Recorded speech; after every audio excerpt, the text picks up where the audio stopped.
Hey, everybody. How you doing?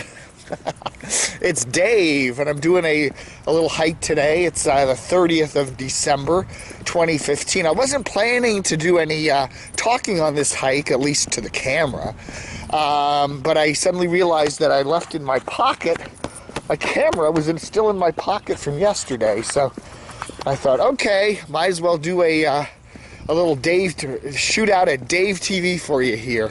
One of the things I like to do at the end of the year is predictions for the new year. Okay, so we're ending 2015. This is the 30th of December, and the new year starts in a couple days. And what's going to happen? People always say that to me. They say, Dave, what do you think will happen local media-wise in 2016?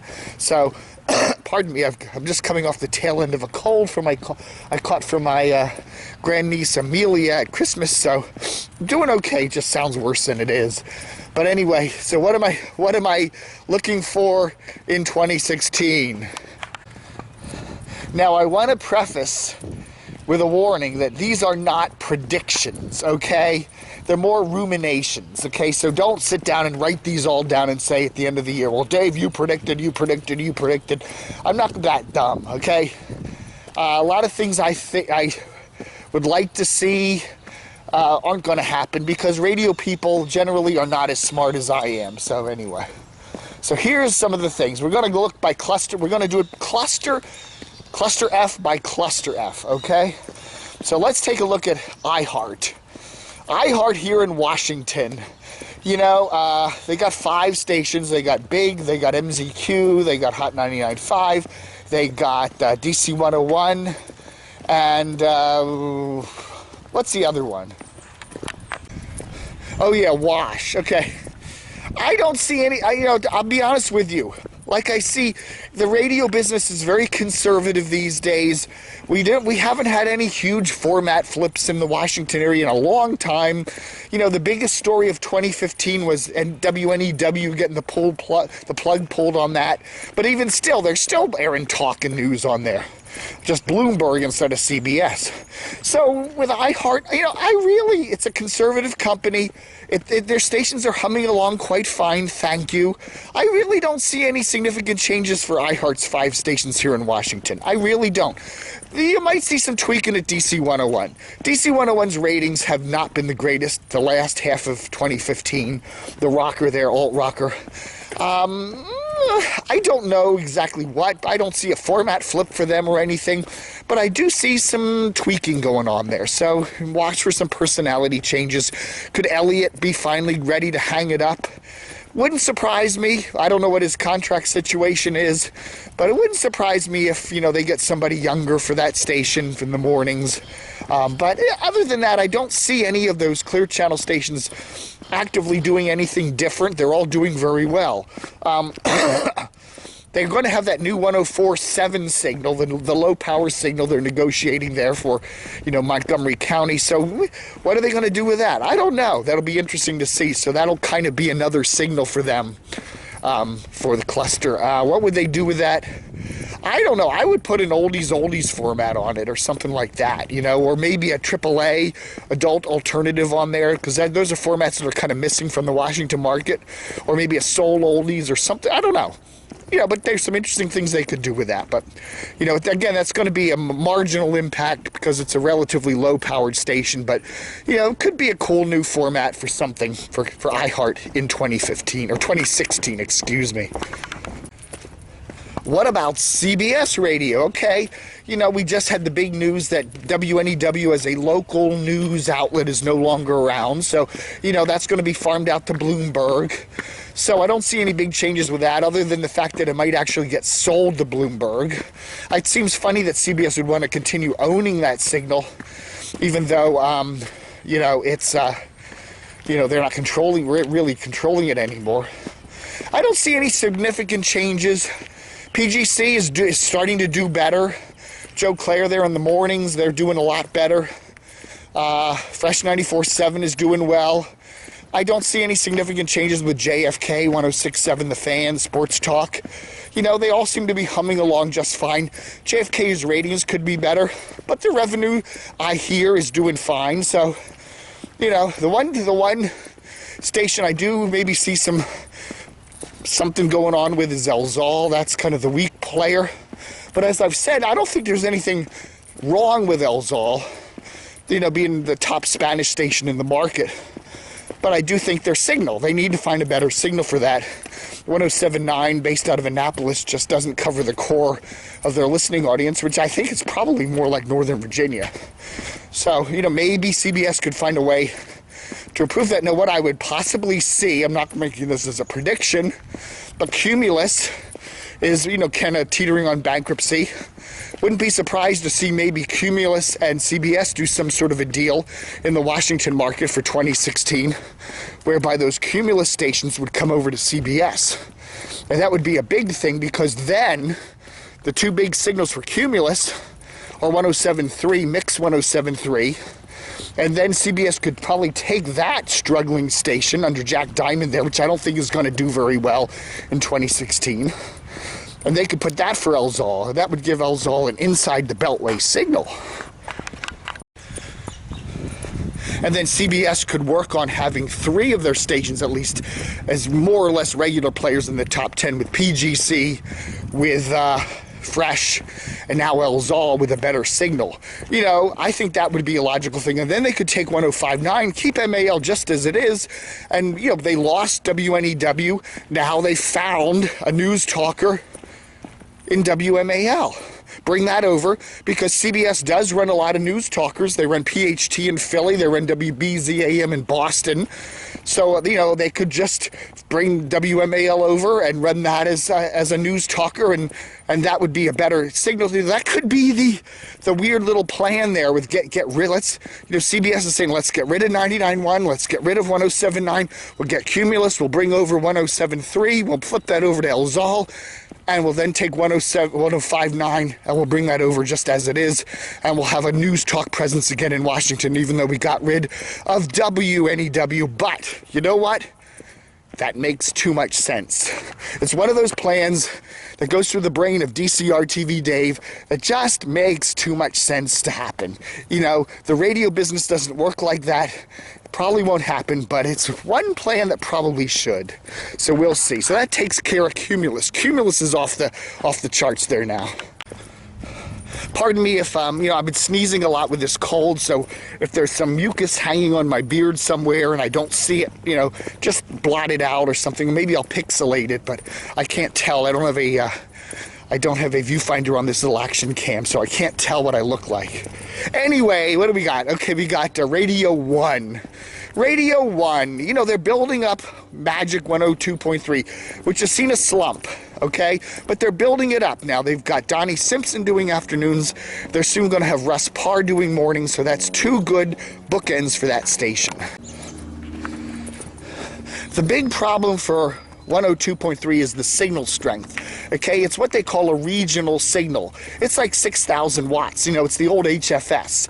So it has a great signal inside the Beltway, but doesn't reach the outer suburbs so great. When you're talking about Upper Montgomery County, Western Fairfax, Loudoun, Prince William, 102.3 signal ain't so hot. I really think, and I've said this before, that Radio 1 ought to flip.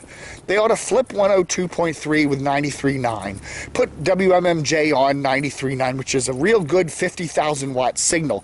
There's a lot of folks that would like to listen to Donnie and Russ who live way out now. They live way out in Prince William and they live way out in Loudoun.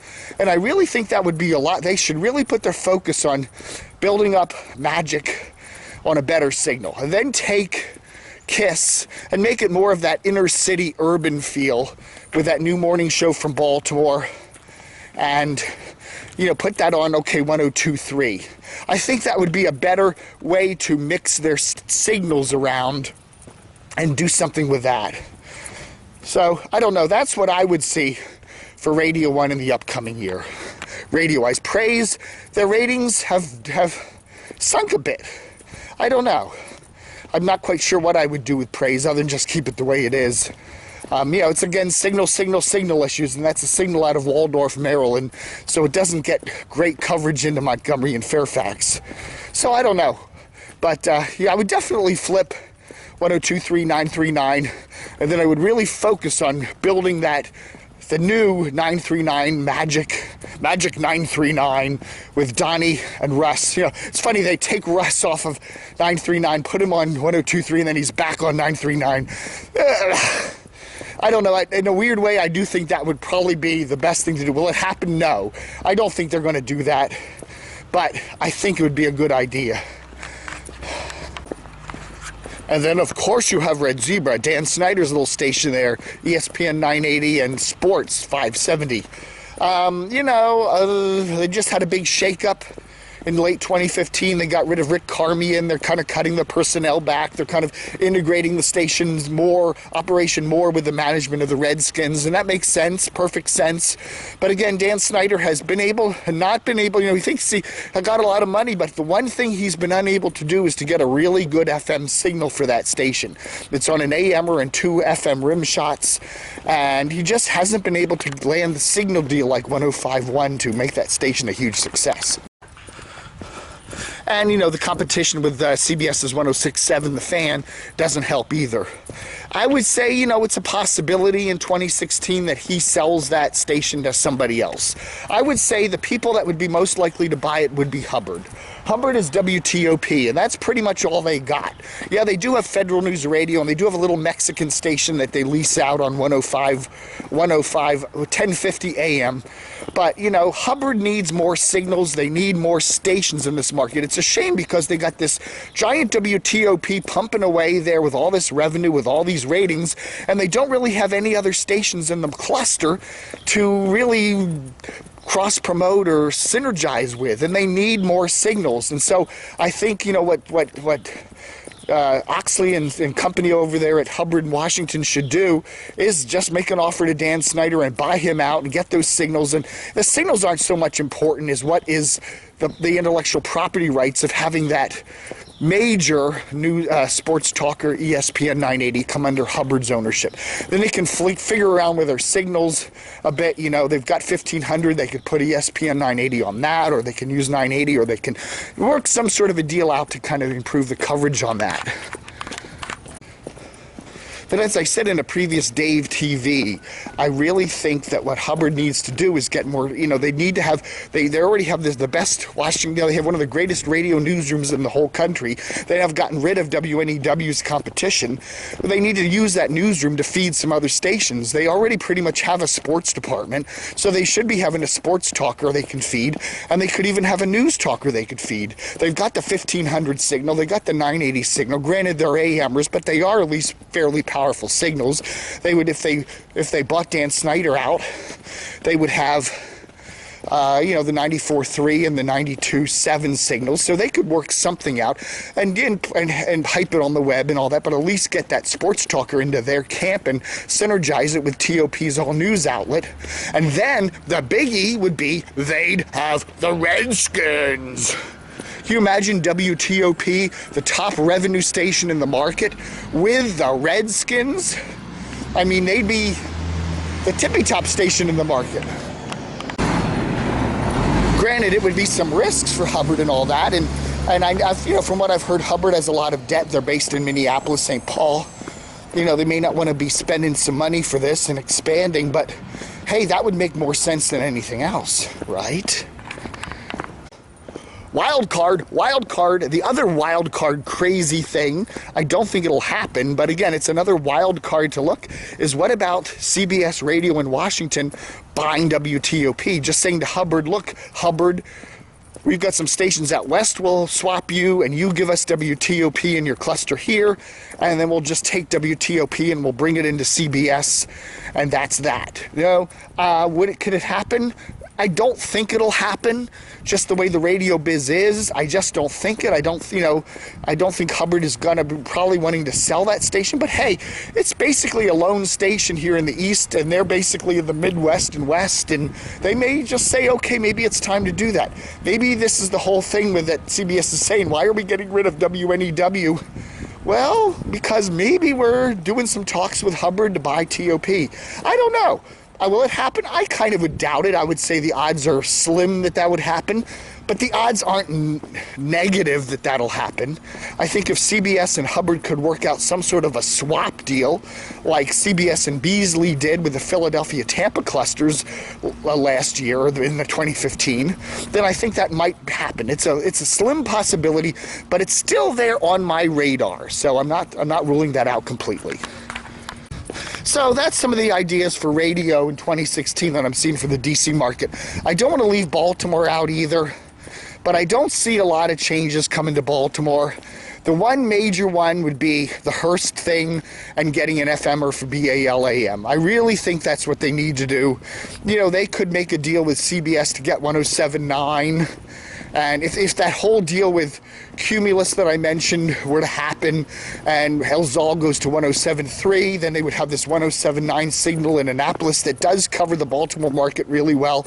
And that would be a perfect market for Hearst, or a perfect opportunity for Hearst to come in and take that and say, we'll put BAL on AM and FM. That would be a really good thing for them. Is Hearst going to do that? Again, you know, Hearst only has 2 radio properties, the 2 in Baltimore, 98 Rock and BAL. You know, they're basically a television company. Are they going to want to spend money and buy another FM signal here in Baltimore? Doubt it, but who knows? You know. And we're also hearing rumblings too, just as I'm doing this thing, that WTTR, the little oldies station there in Westminster, just west of Baltimore, looks like that's starting to collapse. Johnny Dark is out. Will be doing his last show, and they're probably going to just pump into a satellite or do something, because it's kind of you don't see a lot of little AMers around anymore that actually have live air staffs and are paying people, and I think that's just going to join the crowd of AMers in this market that are just fed via satellite, via ethnic formats or whatever. And the AM band is pretty much gone and dead. It's sad, but that's true. And in the AM business, WMAL basically selling off their transmitter sites, so that signal will be getting a lot worse on 630 in the coming year. And really, the only AM station that even does any minorly significant audience work in the Washington market is 980 WTEM, simply because many people don't have anywhere else to listen to for that. So I don't want to put Baltimore in the background, but I'm looking at Baltimore, and other than having a bunch of these funny little low power stations from the Hope Christian Church of Marlton, New Jersey, stuff like that, which are going to be insignificant ratings wise anyhow, I really don't see any significant changes in the Baltimore radio market for 2016. Now, who knows, maybe CBS could just come up and say, hey, we're getting out of Baltimore. I don't think they'll do that, but their stations there are all really good performers. I mean, Mix 106.5 and 105.7 The Fan and Life, WLIF Light 101.9. They all do really well. I don't see CBS doing that, but that's a possibility in the realm of possibilities. Some of those stations could go to either Hearst or Radio 1 or something. I don't know. But I don't see any huge shakeups in the Baltimore market in 2016. In fact, I don't see any huge shakeups in the Washington market in 2016. But I'm just proposing some crazy ideas of some stuff that I see could happen. CBS and Cumulus getting together, CBS buying TOP from CBS, from Hubbard. Possibilities. Red Zebra cashing out. Possibilities. Do I say these are going to happen in 2016? I would say the odds are low for all of those, but that's what I do here at DCR TV. I like to hype things. Hype gets traffic. Hype gets interest. So I have to hype stuff, and these are all possibilities. So I've pretty much covered the bases. Now watch, something will happen that I haven't predicted here. So anyway, thank you for your support during 2015. Half of DCR TV support comes from donations from viewers like you. Thank you. Sound like PBS there, don't I? But anyhow, hope you have a wonderful 2016, and we're going to keep trucking on our 19th big friggin' year here at DCR TV. So as I continue to hike in my shorts in late December 2015, you all have a really happy new year, and we'll see you in 2016. Buck on Dano.